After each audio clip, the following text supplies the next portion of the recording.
আসসালামু আলাইকুম, welcome back to my channel. সবাই কেমন আছেন? আশা করছি সবাই ভালো আছেন। আজকে আমি আপনাদের সাথে নতুন একটি রেসিপি নিয়ে হাজির হয়ে গেলাম। আজকে তৈরি করব লাউয়ের পায়েস। বন্ধুরা, আমরা কম বেশি সবাই পায়েসটি তৈরি করতে জানি, কিন্তু আমি কিভাবে এই পায়েসটি তৈরি করি তাই আজকে আপনাদের সাথে শেয়ার করব। তো বন্ধুরা, চলুন দেখে নিই কীভাবে লাউয়ের এই মজাদার পায়েসটি আমি তৈরি করি। তো এখানে আমি লাউ একটি মাঝারি সাইজের নিয়েছি, ভালো করে ধুয়ে কেটে সিদ্ধ করে ব্লেন্ড করে নিয়েছি। আর নিয়েছি খেজুরের গুড়, আর নিয়েছি চিনি গুঁড়ার চাল। এখানে আপনারা খেজুর গুড়টা আপনাদের পছন্দ মতো মিষ্টি নেবেন। এরপরে আমি চুলায় একটি হাঁড়ি বসিয়ে দিলাম। তো পরিমাণ মতো ঘি দিয়ে দিব। তো 2টি এলাচ আর দারচিনি দিয়ে দিলাম। তো গরম হয়ে আসার পর সিদ্ধ করা লাউগুলো দিয়ে দিব। তো হালকা একটু ভেজে নেব।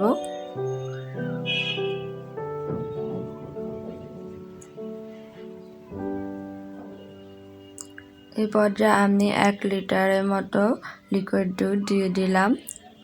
ভালো করে নেড়ে নিচ্ছি। তো ভিজে রাখা চিনি গুঁড়ার চাল দিয়ে দিব।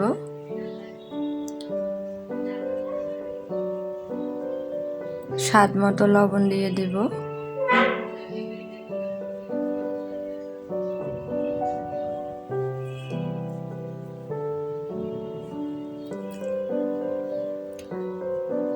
আর গুড়টা দিয়ে দিলাম। এখানে আমি গুড়টা গরম পানি দিয়ে গলিয়ে নিয়েছি।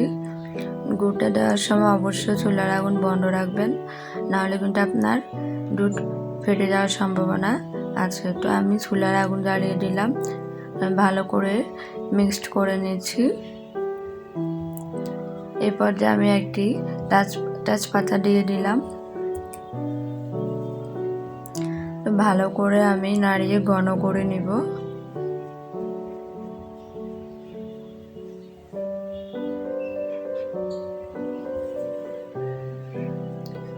তো আমি তেজপাতাটা তোলার চেষ্টা করতেছি, তো এখন উঠাতে পারতেছি না। পরে আমি নামিয়ে তেজপাতাটা ফেলে দেব। তো বন্ধুরা, আমার পায়েসটা কিন্তু মোটামুটি হয়ে আসছে। আরও কিছুক্ষণ আমি রেখে দেব।